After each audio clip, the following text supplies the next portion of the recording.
நன்றி உணர்வும் பகிர்ந்து கொடுக்கக்கூடிய உணர்வுன்றது உங்க தன்மையில இருக்கணும். நல்லா கவனிங்க, ஜெனராசிட்டி அண்ட் கிராட்டிடியூட். ஏன் அப்படின்னா இது ரெண்டு வார்த்தையை மறக்க கூடாது வாழ்க்கையில, generosity and gratitude, gratitude and generosity. நம்ம கிட்டே என்ன சொல்லுவாங்க அப்படின்னா, நிறைய பேர் நான் பார்த்திருக்கேன், சார் எல்லாமே நம்ம கிட்ட இருந்தா பெற்றிருப்பாங்க, அனுபவம் எக்ஸ்பீரியன்ஸ் கிடைச்சிருக்கும்.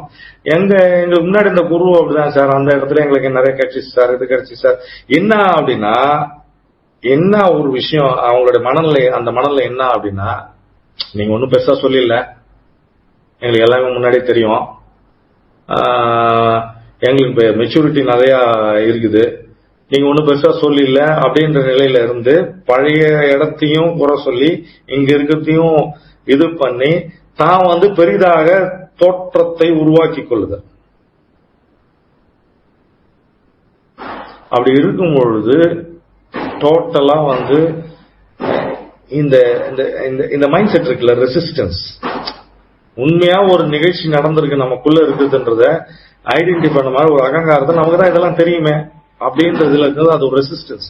இந்த ஃப்ரீ ஃப்ளோ இருக்கு.